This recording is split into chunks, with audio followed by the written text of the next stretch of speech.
Bonjour à tous, on commence par la première valeur qui retient notre attention aujourd'hui avec Michelin qui compte annuler 1,8% de son capital.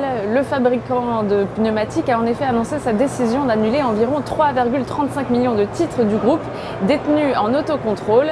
La réduction de capital a pris effet dès le 15 décembre 2016.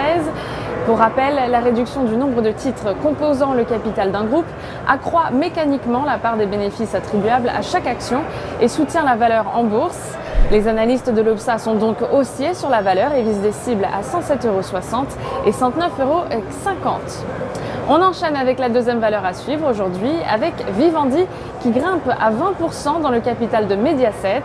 Vivendi n'a en effet pas perdu de temps. Le groupe de Vincent Bolloré avait annoncé lundi son intention de monter au seuil de 20%, ce qui a eu un impact explosif sur le cours de bourse de l'empire de télé des Berlusconi.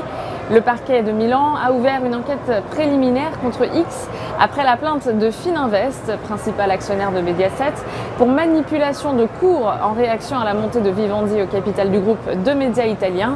Les analystes de l'Obsa sont haussiers sur la valeur et visent des cibles à 19,30 € et 20,10 €.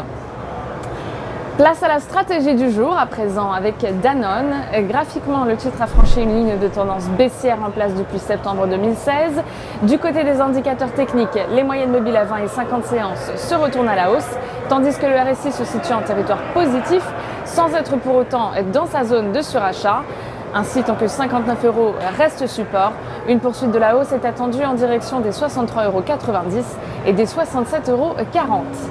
Et afin d'appliquer cette stratégie, on peut se porter à l'achat du Varancol G64 5T émis par Unicredit, de prix d'exercice à 60 € et de date de maturité située au 14 juin 2017. Coup de projecteur aujourd'hui sur l'indice italien FTSE MIB. L'indice a dépassé la zone de résistance des 17 435 points et a accéléré à la hausse au-dessus de celle-ci. Tant que 16 680 points restent support, une nouvelle phase de progression est attendue en direction des 19 235 points et des 20 160 points. Nous vous conseillons ainsi l'achat du certificat Leverage Italia IT7LT émis par Unicredit, de maturité au 15 novembre 2019 et d'effet de levier 7. Ainsi, une variation de 1% de l'indice FTSE MIB se traduira par une variation haussière ou baissière de 7% du produit. En direct depuis Wall Street, c'est Stéphanie Texier pour Trading Central. Excellente journée à toutes et à tous.